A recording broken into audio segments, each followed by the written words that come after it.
Previous வீடியோலேயே பார்த்துருப்பீங்க. காலையிலேருந்து நான் அவ்வளோ வேலையை வச்சுக்கிட்டேன். மதியானத்துக்கு மேலே மறுபடியும் அவசர அவசரமாக கிளம்பி ஒரு 12 மணிக்கெலாம் 12:15 பஸ்ஸுக்கெலாம் கிளம்பிட்டேன். கிளம்பி ஜிஹெச்சுக்கு போகிறதுக்கு எப்படியோ ஒரு 12:45 ஆயிடுச்சு. அங்கேருந்து 2 மணி வரைக்கும் நான் அங்கே தான் வெயிட் பண்ணிகிட்டு இருந்தேன். ஏன்னா 2 மணிக்கு தான் எங்கள் அம்மாவுக்கு ஷிஃப்ட் முடியும். அப்புறம் அம்மா வந்ததுக்கப்புறம் பொட்டு வாங்கிட்டு பூ வாங்க தான் கூட்டிகிட்டு போயிருந்தாங்க. பூவே ஒரு வாரமாக இல்லை வாங்கித்தாங்க அப்படின்னு சொன்னதுக்கப்புறம் பூ வாங்கி தந்தாங்க. அதையும் வாங்கிட்டு என் தங்கச்சிக்கு வந்து நோட் புக்ஸ்லாம் கொஞ்சம் வாங்கணும்னா திருச்செங்கோட்டில் இருக்க சோழா புக் ஹவுஸில் தான் எப்பயுமே வாங்குவோமா. அப்புறம் அங்கேருந்து வாங்கிட்டு நாங்கள் லாஸ்ட்டாக எதுக்கு போனோமோ அந்த வேலையை செய்யலை.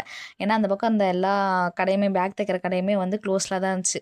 அப்புறமேல அக்கா கால் பண்ணி ஈவினிங் பாப்பா அங்கே வேன் விட்டு வந்தோடனே கூப்பிட்டு வந்து வெய்யே நான் வெளியே இருக்கேன் வரக்கு லேட் ஆகும் அப்படின்னாங்க.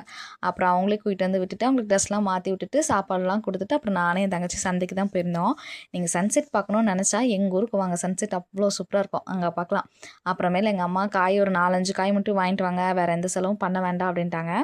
அப்புறம் நாங்களும் ஒரு 4-5 காய்கறி மட்டும் வாங்கிட்டு மளிகை பொருளை எதுவுமே வாங்காதனால சீக்கிரம் கிளம்பிட்டோம். நாங்கள் சந்தைக்கு வந்திருந்ததுலேயே இன்றைக்கி தான் சீக்கிரமாக வந்துட்டு சீக்கிரமாக கிளம்புறோம். மறக்காமல் நம்ம சேனலை சப்ஸ்கிரைப் பண்ணி வச்சுக்கோங்க. தேங்க்யூ ஃபார் வாட்சிங்.